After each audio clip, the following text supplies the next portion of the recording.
In the village of Kiboko, there lived a woman called Mama Nyama. Her real name was Beatrice, but nobody remembered it. If there was food, Mama Nyama was there. If there was more food, she was still there. Now, funerals in Kiboko were serious matters, full of tears, prayers, and most importantly, plates of pilau and nyama choma. And Mama Nyama took her responsibilities at the funeral very seriously. One day, word spread that Mr. Holo had passed away. People whispered, "May his soul rest in peace." Mama Nyama whispered, "May his pilau be salted." By the time the first cock crowed, Mama Nyama was already at the funeral, wearing black from the head to toe and carrying 3 empty containers. One woman saw her and asked, "Hey, Mama Nyama, why so early? The body hasn't even arrived."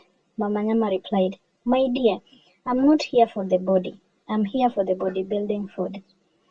When the cook finished the first big sufuria of pilau, Mama Nyama was the first in line. The cook said, "Mama, you're the first." Mama Nyama smiled and said, "As it should be, respect the elders." She filled her plate so high that even the rice grains were holding on to their dear life. And she asked, "Is this the starter of the main course?" The cook said, "This is the only course, Mama." After eating, Mama Nyama didn't leave. She just moved to the side, pretending to mourn. "Ainze Olo, why did you leave us?" she cried. Then quietly added, "Before I could take the second serving."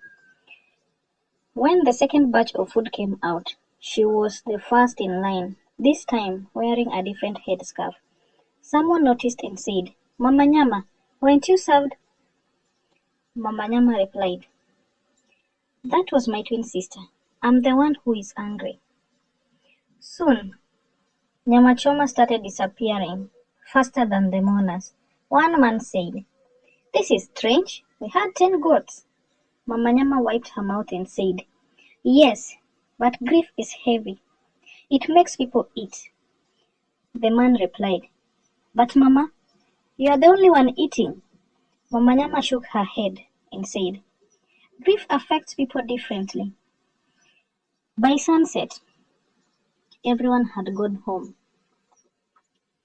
Only the family, the pastor, and Mama Nyama remained.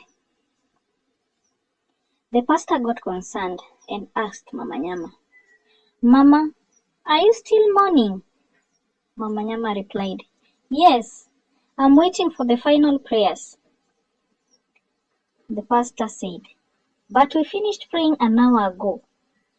Mama Nyama looked at the empty sufuria and said, "Then I'm waiting for the final leftovers."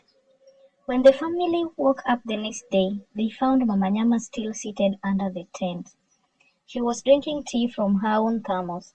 They said, "Mama, why are you still here?" Mama Nyama answered, "My dear, I'm the first to arrive and the last to leave. That is how you honor the dead and their menu." And from that day, in Kiboko village, whenever someone died, they didn't ask, "Who will cry the loudest?" They asked, "Did Mama Nyama bring her containers?"